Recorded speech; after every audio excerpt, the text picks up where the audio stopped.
Imagine spending thousands of dollars on a battery system only to discover you bought way more capacity than you'll even use. Or even worse, not enough to get through a single night.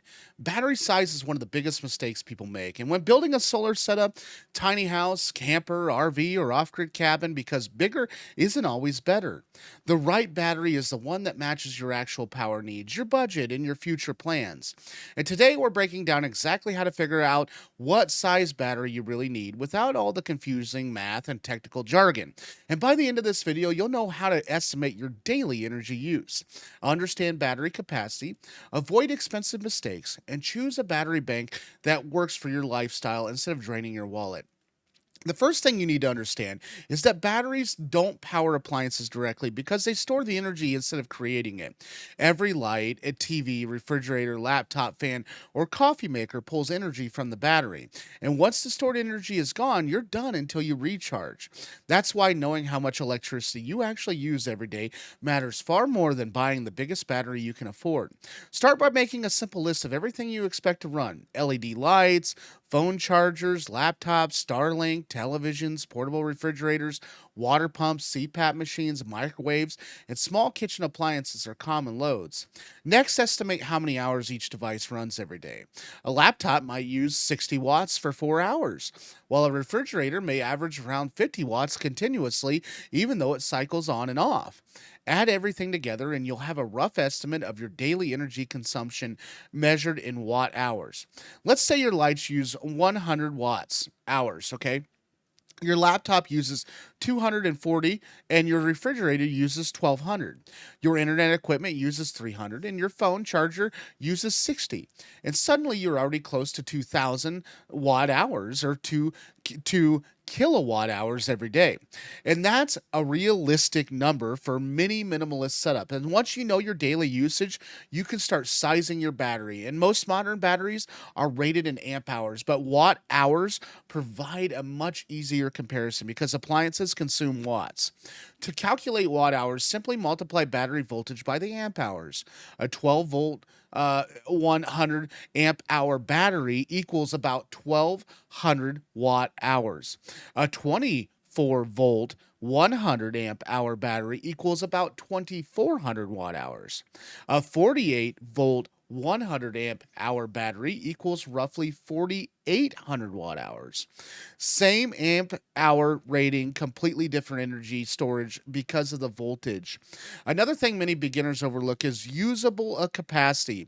Lead acid batteries should usually only be discharged about 50%. And if you want a long lifespan, that means your 1200 watt hour battery really gives you only about 600 usable watt hours. And lithium iron phosphate batteries are completely different. Mostly, most can safely use around 90% or more of their capacity every day. That means the same 1200 watt hour lithium battery provides roughly 1080 usable watt hours. And that's one reason lithium has become the preferable choice despite the higher upfront costs. It lasts longer, it weighs less, it charges faster, and gives you much more usable energy. Now, let's look at a different lifestyle because everyone has different power needs. If you're a weekend camper using LED lights, charging phones, running a fan, and maybe a small cooler, one lithium battery around 100 amp hours may be enough. And if you're living in a van with a refrigerator, laptop, internet, lighting, and occasional cooking appliances, 200 to 300 amp hours or lithium is a much more comfortable range. And if you're living a full time off grid in a cabin or a tiny home with multiple people, refrigerators, freezers, water pumps, entertainment systems, and work equipment, you may need 400 to 800 amp hours or even more depending on your habits. And one of the biggest mistakes people make is sizing only for today. Maybe you currently have one laptop and a refrigerator, but next year you add an air fryer, power tools, security cameras, another freezer, or an electric cooler. And suddenly your battery system feels undersized. And if your budget allows, buying a battery system with a room to expand later is usually a smarter investment than replacing everything from scratch. Another factor to think about, though, is how many cloudy days you want to survive. If your solar panels don't recharge your batteries because of bad weather, your battery bank, it becomes your backup. It becomes your battery bank becomes your backup. And some people only need enough storage for one night because they have a generator available. And others prefer 2 or 3 days of battery reserves so they don't have to worry every time clouds roll in. And more reserve means more comfortable, but also more cost. And speaking of costs, don't let marketing convince you that the biggest battery automatically gives you the best value. Overspending on battery storage can leave you without enough money for quality solar panels, an efficient inverter, or better appliances. And that actually reduces energy consumption. And sometimes spending a little more on efficient LED lighting or a modern refrigerator saves more energy than buying another expensive battery. Efficiency almost always pays for itself over time. It's also important to think about charging speed. A giant battery bank with very little solar capacity takes much longer to recharge after a cloudy day. And your battery and solar panels should work together as a balanced system. Too much battery and not enough solar means your batteries stay empty. Too much solar and almost no battery means you're wasting available energy once the battery fills up. Balance is everything. And if you're still unsure, here's a simple rule of thumb: figure out your average daily energy use. Multiply it by the number of backup days you want.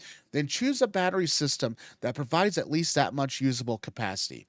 And if your daily use is 2 kilowatt hours and you want 2 days of reserves, aim for roughly 4 kilowatt hours of usable battery storage. That simple calculation prevents both undersizing and overspending. And finally, remember that your battery is only one piece of the puzzle. Good solar panels, quality wiring, proper fuses, and efficient inverters and smart energy habits all play a role in how well your system performs. Turn off your devices you're not using, replace the old appliances with efficient models, and monitor your energy usage regularly. Small improvements add up quickly and often let you get by with a smaller, less expensive battery bank. And at the end of the day, there isn't one perfect battery size for everyone. The perfect battery is the one that comfortably powers your lifestyle without wasting money on capacity you'll never use. Spend a little time calculating your energy needs before buying anything, and you'll end up with a system that's reliable, expandable, and ready for years of dependable service instead of constant frustration. Thanks for watching today. If you found value in today's video, please subscribe. I'm a little bit underneath the weather today. My eyes swollen, my nose is running. I'm trying to survive today, but thanks for watching and have a good day.